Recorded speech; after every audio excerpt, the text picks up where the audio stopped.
ನಮಸ್ಕಾರ ಸ್ನೇಹಿತರೆ, ಎಲ್ಲರಿಗೂ ನಮಸ್ತೆ. ದುರ್ಗಜ್ಜಿ ಅನ್ಲಾಕ್ಸ್ಗೆ ಸ್ವಾಗತ. ನೋಡಿ, ನಾವು ಬೇಳೆಯನ್ನು ಉಪಯೋಗಿಸ್ಕೊಂಡು ವಡೆಗಳನ್ನು ಮಾಡೋದನ್ನು ನೋಡಿದ್ದೀವಿ.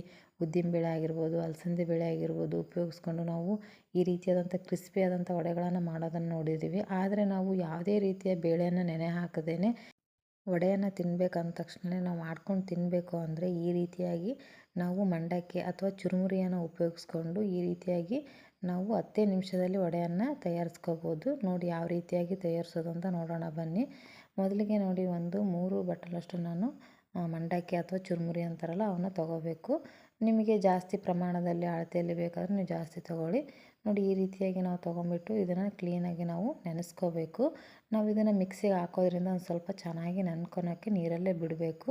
ನೀವು ನಮ್ಮ ಚಾನಲ್ನ ಫಸ್ಟ್ ಟೈಮ್ ನೋಡ್ತಾ ಇದ್ದರೆ ದಯವಿಟ್ಟು ಸಬ್ಸ್ಕ್ರೈಬ್ ಆಗಿ, ಬೆಲ್ ಐಕನ್ನ ಪ್ರೆಸ್ ಮಾಡಿ, ಲೈಕ್ ಮಾಡೋದನ್ನ ಮರಿಬೇಡಿ. ಇದೇ ರೀತಿಯಾದಂಥ ಅನೇಕ ವಿಡಿಯೋಗಳು ನಮ್ಮ ಚಾನಲ್ನಲ್ಲಿ ಸಿಗ್ತಾ ಹೋಗ್ತವೆ. ಅನೇಕ ಟಿಪ್ಸ್ಗಳಾಗಿರ್ಬೋದು, ಅನೇಕ ಕುಕ್ಕಿಂಗ್ ವಿಡಿಯೋಗಳಾಗಿರ್ಬೋದು, ಪ್ರತಿಯೊಂದು ನಿಮಗೆ ನಮ್ಮ ಚಾನಲ್ನಲ್ಲಿ ಸಿಗ್ತಾ ಹೋಗ್ತವೆ. ಇದೇ ರೀತಿಯಾಗಿ ಸಪೋರ್ಟ್ ಮಾಡಿ ಅಂತ ಹೇಳ್ತಾ, ನೋಡಿ ಇವಾಗ ನಾವು ಇದನ್ನ ನೀಟಾಗಿ ಈ ರೀತಿಯಾಗಿ ನೆನೆಸ್ಕೊಂಡ್ಬಿಟ್ಟು ಎಲ್ಲವನ್ನು ತಗೊಂಡು ನೋಡಿ ಈ ರೀತಿಯಾಗಿ ನಾವು ಮಿಕ್ಸಿ ಜಾರ್ಗೆ ಹಾಕ್ಬಿಟ್ಟು ಚೆನ್ನಾಗಿ ನುಣ್ಣಗೆ ರುಬ್ಕೋಬೇಕು. ನಾವು ರುಬ್ಬಬೇಕಾದ್ರೆ ನೀರನ್ನೇನು ಹಾಕೋದು ಬೇಡ, ಯಾಕಂದರೆ ಇದು ಮಂಡಕ್ಕಿ ಚೆನ್ನಾಗಿ ನೆಂದಿರ್ತಾವಲ್ಲ, ನೀರು ಹಾಕ್ತಾನೆ ರುಬ್ಬಿದರೆ ಈ ರೀತಿಯಾಗಿ ಬರುತ್ತೆ. ನೋಡಿ ನಾನಿವಾಗ ರುಬ್ಕೊಂಡಿರುವಂತಹ ಹಿಟ್ಟನ್ನು ಈ ರೀತಿ ತೆಗೆದುಬಿಟ್ಟು ನಾವು ಇದಕ್ಕೆ ಏನೇನು ಹಾಕೋದು ಅಂದರೆ ಸ್ವಲ್ಪ 1 ಹಸಿಮೆಣಸಿನ್ಕಾಯಿ ಹೆಚ್ಚಿರೋದು, ಎಳ್ಳು, ನೀವು ಬಿಳಿ ಎಳ್ಳಾದರೂ ತೊಗೊಳ್ಳಿ, ಕರಿ ಎಳ್ಳಾದರೂ ತೊಗೊಳ್ಳಿ, ಒಂದು ಸ್ವಲ್ಪ ಕರಿಬೇವು, ಅಜ್ವಾನ, ಜೀರಿಗೆ, ರುಚಿಗೆ ತಕ್ಕಷ್ಟು ಉಪ್ಪು. ಕಲಸೋದಕ್ಕೆ ನಾವು ನೀರನ್ನು ಉಪಯೋಗಿಸ್ಕೋಬಾರ್ದು, ಅದಕ್ಕೆ ಮೊಸರನ್ನ ಹಾಕಬೇಕು. ಅದಕ್ಕೆ ಸ್ವಲ್ಪ ನಾವು ಅಕ್ಕಿ ಹಿಟ್ಟನ್ನು ಇದಕ್ಕೆ ಬೆರೆಸಬೇಕು. ಆವಾಗ ನಮಗೆ ಗರಿ ಗರಿಯಾಗಿ ಬರ್ತವೆ ವಡೆಗಳು. ನೋಡಿ ಇವಾಗ ನಾನು ತೊಗೊಂಡಿರುವಂತಹ ಎಲ್ಲ ಪದಾರ್ಥವನ್ನು ನಾನು ಇದಕ್ಕೆ ಹಾಕ್ಬಿಟ್ಟು ಅಕ್ಕಿ ಹಿಟ್ಟು ಕೂಡ ನಾನು ಇದಕ್ಕೆ ಸ್ವಲ್ಪ ಹಾಕ್ತಾಯಿದ್ದೀನಿ. ಒಂದು 2 ಟೇಬಲ್ ಸ್ಪೂನ್ ಆದರೆ ಸಾಕು, ಚೆನ್ನಾಗಿರುತ್ತೆ. ನೋಡಿ ಇವಾಗ ನಾನು ಸ್ವಲ್ಪನೇ ಮೊಸರನ್ನ ಹಾಕ್ಬಿಟ್ಟು ಇದನ್ನು ಎಲ್ಲನೂ ಮಿಕ್ಸ್ ಮಾಡಬೇಕು ಕ್ಲೀನಾಗಿ. ಮಂಡಕ್ಕಿ ಮೆತ್ತಗೆ ನೆಂದಿರೋದ್ರಿಂದ, ಅದನ್ನು ರುಬ್ಕೊಂಡಿರೋದ್ರಿಂದ ಅದರಲ್ಲೇ ನೀರಿನ ಅಂಶ ಇರುತ್ತೆ. ಅದಕ್ಕೋಸ್ಕರ ನಾವು ಇದಕ್ಕೆ ನೀರನ್ನು ಹಾಕಬಾರ್ದು. ನೀರು ಹಾಕಿದರೆ ಮತ್ತೆ ಅದು ಹಿಟ್ಟು ಕೆಟ್ಟೋಗ್ಬಿಡುತ್ತೆ. ನೋಡಿ ಈ ರೀತಿಯಾಗಿ ನಾವು ನೀಟಾಗಿ ಎಲ್ಲದೂ ಮಿಕ್ಸ್ ಆಗೋ ರೀತಿಯಲ್ಲಿ ನಾವು ಕ್ಲೀನಾಗಿ ಕಲಿಸ್ಕೊಂಬಿಟ್ಟು ಇದನ್ನು ಒಂದು 5 ನಿಮಿಷಗಳ ಕಾಲ ನಾವು ಇದನ್ನು ನೆನೆಯೋದಕ್ಕೆ ಇಡಬೇಕು. ಅಷ್ಟರಲ್ಲಿ ನಾವು ಎಣ್ಣೆಯನ್ನು ಕಾಸೋದಕ್ಕೆ ಇಡೋಣ. ನೋಡಿ ಇದು ಅಕ್ಕಿ ಹಿಟ್ಟು ಹಾಕಿರೋದ್ರಿಂದ ತುಂಬಾ ಚೆನ್ನಾಗಿ ಗರಿ ಗರಿಯಾಗಿ ಬರ್ತವೆ. ಒಂದು ಸಾರಿ ಟ್ರೈ ಮಾಡಿ, ನಿಮಗೆ ಗೊತ್ತಾಗುತ್ತೆ. ನೋಡಿ ಇವಾಗ ಎಣ್ಣೆ ಚೆನ್ನಾಗಿ ಕಾಯ್ತಾ ಇದೆ. ನಾವು ಅಷ್ಟರಲ್ಲಿ ನಾವು ಎಣ್ಣೆಯನ್ನು ಸವರ್ಕೊಂಡ್ಬಿಟ್ಟು ನಾವು ಇದನ್ನು ವಡೆಗಳ ರೂಪದಲ್ಲಿ ನಾವು ಮಾಡಿಕೊಂಡು ರೆಡಿ ಮಾಡ್ಕೊಂಡು ಇಟ್ಕೊಂಡ್ಬಿಡ್ಬೇಕು. ಈ ರೀತಿಯಾಗಿ ನಾವು ಈಗ ಹಿಟ್ಟು ಆದರೆ ನಾವು ಉದ್ದಿನ ವಡೆಯನ್ನು ಡೈರೆಕ್ಟಾಗಿ ಹಾಗೆ ಹಾಕ್ಬಿಟ್ಟು ಹಾಗೆ ಹಾಕ್ತೀವಿ.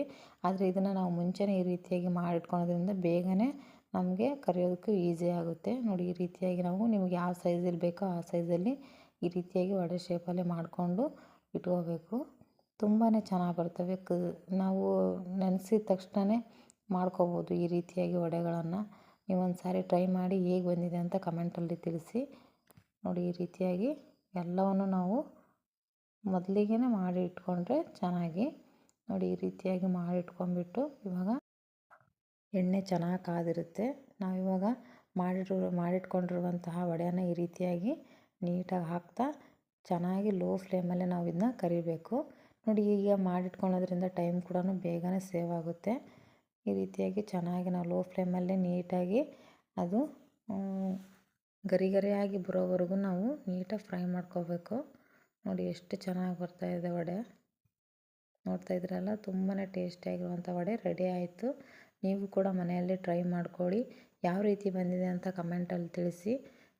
ಈ ವಿಡಿಯೋ ನಿಮಗೆ ಇಷ್ಟ ಆಗಿರುತ್ತೆ, ದಯವಿಟ್ಟು ಲೈಕ್ ಮಾಡೋದನ್ನ ಮರಿಬೇಡಿ ಅಂತ ಹೇಳ್ತಾ, ತುಂಬಾ ಚೆನ್ನಾಗಿರುತ್ತೆ. ಸ್ನ್ಯಾಕ್ಸಿಗೆ ಡಿಫ್ರೆಂಟಾಗಿ ಒಂದು ಸಾರಿ ನೀವು ಮನೆಯಲ್ಲೇ ಟ್ರೈ ಮಾಡಲೇಬೇಕು. ನಮ್ಮ ಚಾನಲ್ಗೆ ನೀವು ಸಬ್ಸ್ಕ್ರೈಬ್ ಆಗದೇ ಇದ್ದರೆ ದಯವಿಟ್ಟು ಸಬ್ಸ್ಕ್ರೈಬ್ ಆಗಿ ಅಂತ ಹೇಳ್ತಾ, ಥ್ಯಾಂಕ್ ಯು ಸೋ ಮಚ್.